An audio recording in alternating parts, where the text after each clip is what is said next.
बहुत समय पहले की बात है। एक शाम गौतम बुद्ध अपनी कुटिया के बाहर अपने सभी शिष्यों के साथ बैठे हुए थे। तभी वहां पर आकाश से उड़ता हुआ एक कबूतरों का जोड़ा आ जाता है। उस जोड़े को देख महात्मा बुद्ध को एक कहानी याद आ जाती है और वो अपने शिष्यों को कहते हैं कि मैं तुम्हें एक कहानी सुनाता हूँ, इसे बड़े ध्यान से सुनना। शिष्य कहते हैं कि जी बुद्ध, आप शुरू करें। बुद्ध कहते हैं कि एक वन में एक वृक्ष पर एक कबूतर और कबूतरी रहते थे। उन दोनों ने वहीं अपना बसेरा बना रखा था। दोनों साथ साथ जाते और अपना भोजन ढूंढा करते थे। कुछ समय बाद कबूतरी उसी वृक्ष की टहनी पर 3 अंडे देती है। एक दिन जब वो रोज की तरह कबूतर और कबूतरी भोजन की तलाश में निकले, तब वो खाना ढूंढते हुए कब कुछ दूर चले गए उन्हें पता ही नहीं चला। दूसरी तरफ उसी वृक्ष के पास कहीं से एक लोमड़ी भोजन की तलाश में आ जाती है और पेड़ पर चढ़ने लगती है, ये सोच कि क्या पता ऊपर कुछ मिल जाए। जैसे ही लोमड़ी ऊपर चढ़ती है, उसे कबूतरों के अंडे दिख जाते हैं। उन्हें देख लोमड़ी को लालच आ जाता है और वो बहुत खुश हो जाती है कि आज तो उसे अच्छा खासा खाना मिल गया, और वो तुरंत लपक कर उन अंडों को खा जाती है और तुरंत खाकर गायब हो जाती है।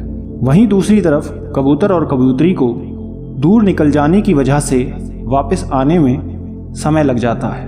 जब वो कबूतर का जोड़ा वापस आता है तो देखता है कि वहाँ उसके अंडे हैं ही नहीं। वृक्ष पर अंडे ना देखकर दोनों परेशान हो जाते हैं। वो कबूतर का जोड़ा पूरे में घूमता रहता है, पूरे जंगल में घूमता है, लेकिन उन्हें कहीं अंडे नहीं दिखते। तब वो समझ जाते हैं कि किसी जानवर ने आकर उनके अंडों को खा लिया है और दोनों बहुत दुखी हो जाते हैं। दोनों को बहुत बुरा लगता है, उनका मन टूट सा जाता है। तब कबूतर यह निश्चय करता है और कबूतरी से कहता है कि अब वो घोंसला बनाएंगे और उसी में अपने अंडों को संभाल कर रखेंगे, ताकि फिर कभी उसके अंडे कोई खा ना जाए। और तब उस कबूतर ने अपने निर्णय अनुसार एक एक तिनके को इकट्ठे करके अपना घोंसला बनाना शुरू कर दिया। लेकिन तभी उसे एहसास हुआ कि उसे तो घोंसला बनाना आता ही नहीं। उसने बहुत प्रयत्न किया, लेकिन वो घोंसला तैयार नहीं कर पा रहा था। तब उसका हर प्रयास असफल हो गया। तब उसने मदद के लिए जंगल के दूसरे पक्षियों को बुलाया और उनसे सारी बात कही कि किस प्रकार उनके अंडों को कोई जानवर आकर खा गया, इसलिए वो घोंसला बना रहा है। लेकिन समस्या ये है कि उसे घोंसला बनाना आता ही नहीं। आप सभी मेरी सहायता करें। कबूतर की बात सुन सभी पक्षी उसकी मदद के लिए तैयार हो जाते हैं और तब वो कबूतर के लिए घोंसला बनाना शुरू कर देते हैं। सभी पक्षियों ने अभी कबूतर को घोंसला बनाना सिखाना शुरू ही किया था कि कबूतर ने बोला कि अब वो घोंसला बना लेगा। उसने सब सीख लिया है।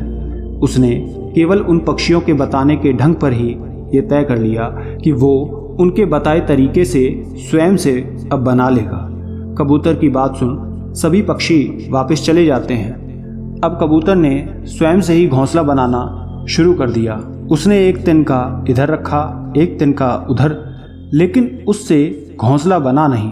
तब उसे ये समझ आया कि वो अभी भी कुछ नहीं सीखा है। उसने दोबारा पक्षियों की मदद लेनी चाहिए और तब उसने फिर से पक्षियों को बुलाया। सभी पक्षी वापस से आते हैं और फिर से कबूतर को घोंसला बनाने का तरीका बताते हैं। कबूतर का अभी आधा घोंसला बना ही था कि कबूतर जोर से चिल्लाया कि तुम सब छोड़ दो, अब मैं समझ गया हूँ ये कैसे बनेगा। और वो फिर से बिना पूरी तरह सीखे उन पक्षियों को जाने के लिए कह देता है। इस बार कबूतर की बात सुन सभी पक्षियों को बहुत गुस्सा आ जाता है। सभी भड़क जाते हैं कि ये क्या बार बार हमें बुलाता है और बिना पूरी तरह सीखे ही बीच में रोक देता है। सारे पक्षी तिनके वहीं पर छोड़कर गुस्से में चले जाते हैं। अब कबूतर फिर से घोंसला आगे बनाने लगता है, परंतु इस बार भी कई कोशिश करने के बाद भी उससे घोंसला पूरा नहीं बनता। तब कबूतर तीसरी बार उन पक्षियों को बुलाता है, लेकिन इस बार एक भी पक्षी मदद के लिए नहीं आता। वो उससे कहते हैं कि तुम्हें सिखाने का कोई फ़ायदा नहीं है, क्योंकि तुम ध्यान से सीखना चाहते ही नहीं। वो कबूतर पक्षियों की बात सुन समझ जाता है कि सभी उससे गुस्सा हैं, और कबूतर निराश होकर वापस आ जाता है। उसे यह एहसास हो जाता है कि उसे एक बार में ही ध्यान से सीख लेना चाहिए। बिना पूरी तरह सीखे सबको भगा देना उस पर भारी पड़ गया। अंत में महात्मा बुद्ध अपने शिष्यों से कहते हैं कि तब से लेकर आज तक कबूतर को घोंसला बनाना नहीं आया। उसकी एक गलती ने उसे कुछ सीखने नहीं दिया, जिसके परिणाम हम सब देख रहे हैं। और अपनी कहानी को पूरी कर बुद्ध अपने शिष्यों से कहते हैं कि क्या तुम सबको समझ आया इस कहानी से मैं तुम्हें क्या बताना चाहता हूँ। तब सभी शिष्य कहते हैं कि जी बुद्ध, हम ये समझ गए कि किसी भी चीज़ को जब तक आप अच्छे से सीख ना ले उस पर ध्यान से प्रयत्न करते रहना चाहिए। जल्दबाजी नहीं करनी चाहिए, उसमें हमारा ही नुकसान है। यदि हम जल्दबाजी करते हैं तो सिखाने वाला भी आपको नहीं सिखाता और बीच में ही छोड़ देता है, तब आप कुछ नहीं सीख पाते, जिसका नुकसान आपको आज नहीं तो कल ज़रूर होता है। और तब हम अफसोस करते हैं कि हमें वो सीख लेना चाहिए था। इसलिए हर चीज़, हर काम निष्ठा और प्रेम से करें। दोस्तों, इस कहानी से बुद्ध हमें ये शिक्षा देते हैं कि यदि हमें जो काम अच्छे से करना नहीं आता उसे हमें किसी की मदद से पूरी तरह से ध्यान से सीख लेना चाहिए।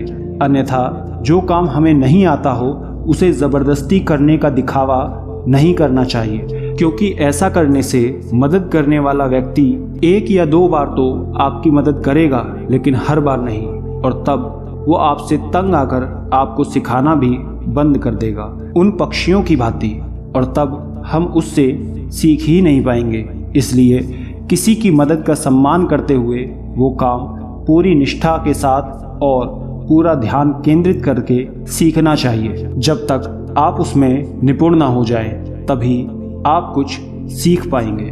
कई लोग वीडियो को आखिरी तक नहीं सुनते हैं, बीच में ही छोड़ देते हैं और वही प्रश्न कमेंट में भी लिखते हैं। इसलिए वीडियो को देखना और हमारी बातों को सुनना अंत तक ज़रूरी होता है। धन्यवाद। आज की इस कहानी से आप ये भी सीखेंगे कि हमारी कहानी को पूरा देखना और आखिर तक सुनना क्यों ज़रूरी होता है। एक बार की बात है, बहुत समय पहले एक प्रतापी संत व्यास जी थे। अपने आश्रम में सभी शिष्यों को शिक्षा दे रहे थे। वो रोज अपने आश्रम में उन सभी शिष्यों को ध्यान के बारे में, ज्ञान के बारे में और नई नई चीज़ों के बारे में बताते थे, उन सबसे अवगत कराते थे। धीरे धीरे समय के साथ जब उन शिष्यों की शिक्षा पूरी हो जाती, तब वो संत गुरु कहते कि अब आप सभी की शिक्षा पूर्ण हो गई है, आप किसी भी जगह जाकर अपनी आगे की ध्यान साधना कर सकते हैं और लोगों तक अपने ज्ञान का प्रचार कर सकते हैं। सभी शिष्य एक एक करके गुरु से आज्ञा लेकर अपने मार्ग पर निकल जाते हैं। कुछ साल बाद गुरु सोचते हैं कि काफी समय हो गया, क्यों ना उन सभी शिष्यों से फिर से एक बार मिला जाए, ये देखा जाए कि वो अपनी शिक्षा का किस प्रकार से प्रयोग कर रहे हैं, कहीं वो किसी गलत मार्ग पर तो नहीं निकल गए। एक बार जाकर ये देखना चाहिए। और ये सोचकर संत गुरु अपने शिष्यों को ढूंढने निकल जाते हैं। एक एक करके वो अपने सभी शिष्यों से मिलते हैं और ये देख कि सभी सही मार्ग पर चल रहे हैं, अपने ज्ञान का सही प्रचार कर रहे हैं, वो बेहद खुश हो जाते हैं और वो उन शिष्यों से मिलकर बेहद संतुष्टि अनुभव करते हैं। वो सभी शिष्य भी गुरु से इतने सालों बाद मिलकर बहुत प्रसन्न हो जाते हैं। सभी से मिलने के बाद गुरु व्यास अब अपने एक आखिरी शिष्य से मिलने जाने का तय करते हैं। तब उन्हीं शिष्यों में से एक शिष्य गुरु व्यास जी से उसके बारे में बताता है कि गुरुजी, उस शिष्य ने तो गृह त्याग दिया, वो जंगल में एक आश्रम खोल सन्यासी बनकर रह रहा है और साथ ही वो बड़ा ही कठोर जप तप कर रहा है। ये सुनकर संत बहुत प्रसन्न हो जाते हैं और वो उस शिष्य से मिलने जाने को तय करते हैं और जंगल की तरफ निकल जाते हैं। उस जंगल में शाम के समय एक बहुत ही सुंदर स्त्री पायल की आवाज छम छम करते हुए उस शिष्य के आश्रम की तरफ बढ़ रही होती है और आश्रम के भीतर जाकर देखती है कि एक संत बाबा साधना में लीन होकर बैठे। वो स्त्री उन बाबा के पास जाती है और उनके समीप होकर अपनी पायल और चूड़ी की छमछम की आवाज करने लगती है। वो आवाज सुनकर बाबा आंखें खोलकर देखते हैं तो सामने एक सुंदर सी स्त्री खड़ी होती है। वो जितनी सुंदर उतनी ही आकर्षित लगती है।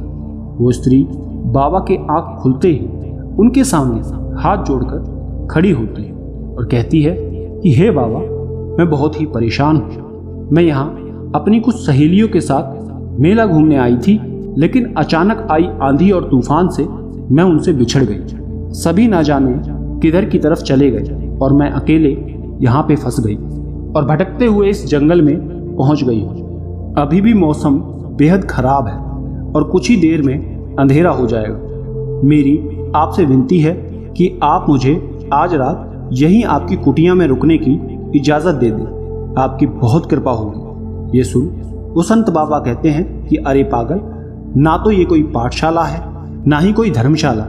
यहाँ तो बस मेरी एक कुटिया ही है और इसमें केवल संत फकीरों का आसन लगता है, जिसमें हम सभी संत फकीर भजन करते हैं, माला फेरते हैं, अपने शरीर की साधना करते हैं। यहाँ औरतों का काम नहीं। तुम कहीं और जाकर अपना ठिकाना देखो। यहाँ रहना तुम्हारा कहीं से भी उचित नहीं है। ये सुन वो स्त्री कहती है कि महाराज, अब रात होने को है। इस अंधेरे में जंगल में भला अकेले मैं कहाँ जाऊंगी। बस एक रात की बात, आप मुझे यहाँ पे रुकने दीजिए, इजाज़त दे दे। मैं सुबह होते ही यहाँ से लौट जाऊँ। मेरे यहाँ रुकने से आपको कोई भी समस्या नहीं होने दूँगी। ये सुन वो संत बाबा कुछ सोचने लगते और फिर कहते हैं कि ठीक है, तुम अंदर से मेरी माला लाकर मुझे दो और अंदर कुटिया में जाकर विश्राम करो। मैं आज बाहर ही रुक जाता हूँ, लेकिन ध्यान रहे सुबह होने तक तुम बाहर नहीं आओगे और अंदर से कुंडी लगा लेना। वो गुरु को अंदर से माला लाकर दे देती है। वो संत गुरु फिर उस स्त्री से ये बार बार दोहरा देते हैं कि तुम बाहर मत आना, वरना मेरी साधना भंग हो जाएगी। वो स्त्री ठीक है कहकर कुटिया के भीतर चली जाती है और अंदर से कुंडी लगाकर सो जाती है। देर रात तक वो संत साधना करते हैं। उसके बाद उन्हें अचानक से उस स्त्री का ख्याल आने लगता है। उनके मन में वो स्त्री के प्रति छल आने लगता है। उनके कदम उस कुटिया की तरफ बढ़ने लगते हैं। वो आधी रात में जाकर उस कुटिया का दरवाज़ा खटखटाने लगते हैं, लेकिन वो स्त्री दरवाज़ा नहीं खोलती है। ये देख वो संत बाबा क्रोधित हो जाते हैं कि वो दरवाज़ा क्यों नहीं खोल रही, और वो क्रोध में आकर एक हथौड़ा ले आते हैं और काफ़ी देर तक मेहनत करने के बाद उस दरवाजे को तोड़ने में सफल हो जाते हैं। वो कुटिया के भीतर प्रवेश करते हैं, परंतु भीतर पूरे में अंधेरा ही अंधेरा होता है। उन्हें कुछ भी दिखाई नहीं देता।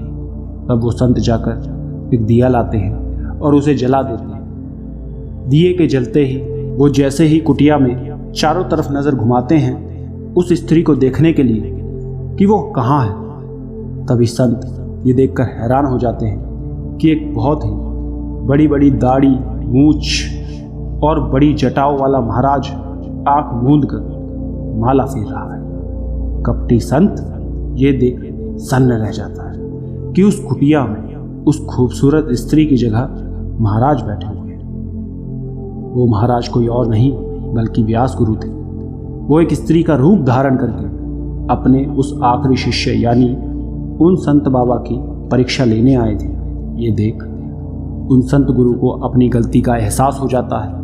वो शर्म से अपनी आंखें नीचे कर लेते हैं। तब वो व्यास गुरु उनसे जाकर कहते हैं कि तुम चाहते तो अपनी इस शिक्षा और ज्ञान का उचित उपयोग कर सकते थे, लेकिन तुमने स्वयं के लिए गलत मार्ग चुना और खुद को उस पर बढ़ने दिया, जिसका परिणाम ये हुआ कि तुम नजरें झुकाए हुए खड़े हो। ये सुन वो संत अपनी की हुई भूल के लिए उनसे क्षमा मांगता है और अपनी गलती का पश्चाताप करने के लिए